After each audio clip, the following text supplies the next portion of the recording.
So what I'm doing here today is I'm trying to start whittling down on these containers of it's mostly glazes and glazes that span several decades in age. But it's mostly glazes and some slips. I'm going through the process of cataloging what's here, and I'm going to do this as detailed as I can. And the purpose for this is to kind of just whittle through this and see like what's worth staying and what needs to go. In my initial kind of pass through with a lot of these containers, because they were like all over this bottom area here of the workshop, there was a lot underneath the glazing table here. There was some that was kind of piled up along the side. Along this back wall is where that large wooden ware rack was. There was some buckets underneath there, and then there was a number of buckets that were along kind of the rear wall of the workshop as well. So I've got them all kind of consolidated here. I have a series of photos that kind of documents where these were, because obviously they weren't all in the stack, and I just want to make sure that we kind of keep an accurate record of where things were left while Jeff was using this space. But I need to get this out of my life. So I'm going through and just documenting things.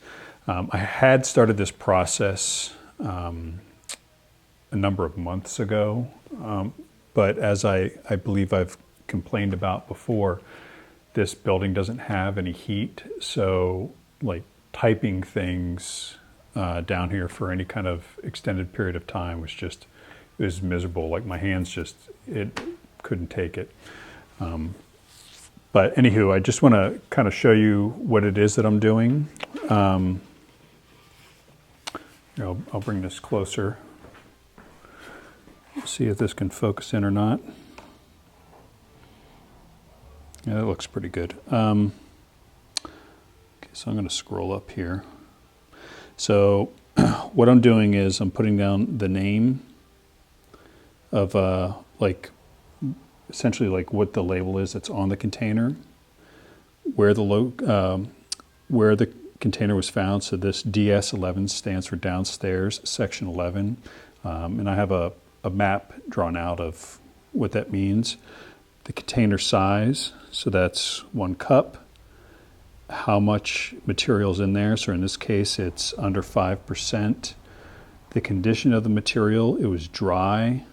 And then if there's, like, Jeff recycled a lot of containers, which is really cool. I applaud him for that. And I think that most potters do that anyways, but still it's cool. So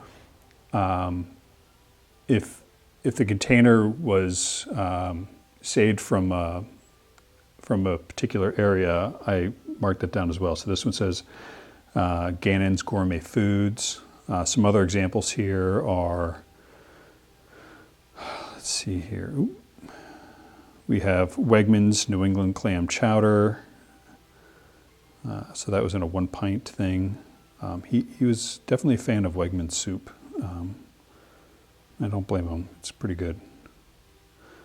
Let's see what else we have here. Yeah, wow, there's just a lot of Wegmans. But if there's no name on there at all, then I put no name reused deli container. And that's actually what I'm about to work with now.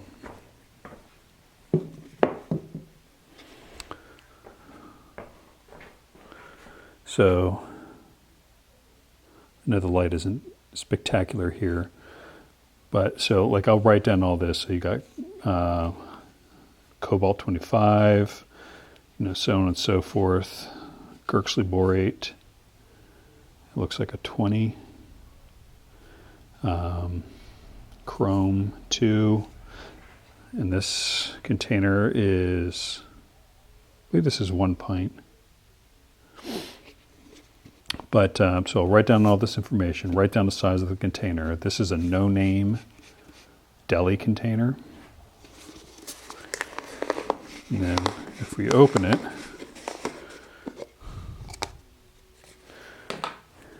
we'll see that like there's just this dry puck in the bottom.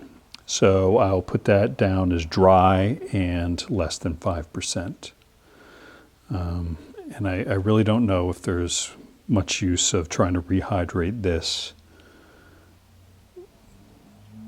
because there's just really nothing there, but I do have the recipe. So if we ever want to try to duplicate it, we can. Yeah. That's what I'm doing today. My hope is that I can get through this small box that's on the floor. There's probably, I want to say that there's probably close to like 15 or 20 containers in there. And then I believe that's going to be most, if not all, of the small containers. And then I can start moving on to the larger ones. And if there's any materials that I feel that aren't worth saving, or there just isn't enough information on there to really kind of tell me what it is, I'll just leave the lid off if it isn't completely dry already, so that it can dry out and I can then dispose of it properly. Yeah, that's what's going on today. Not sure if I'll really have time to do much else. I am also in the process of trying to reclaim some of the clay that Jeff left behind. A lot of it that he had in bags. Actually, I can find some for you. Hold on.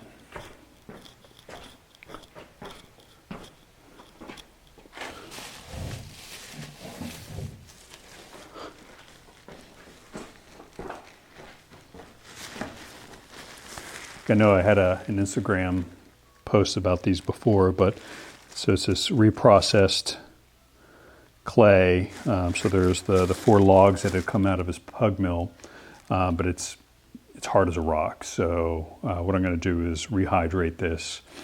I haven't gotten the pug mill up and running again. There's a lot of like jammed up parts in it. So in the meantime, what I'll do is just put the rehydrated material on plaster bats. And then once I've kind of wedged it to a consistency that's usable again, I'll bag it up again and then just store it somewhere and hopefully get through it before it dries out again. So yeah, I'm gonna maybe do this a little later on, but I definitely got to get back to documenting this stuff. So onward and upward. Thanks for hanging out.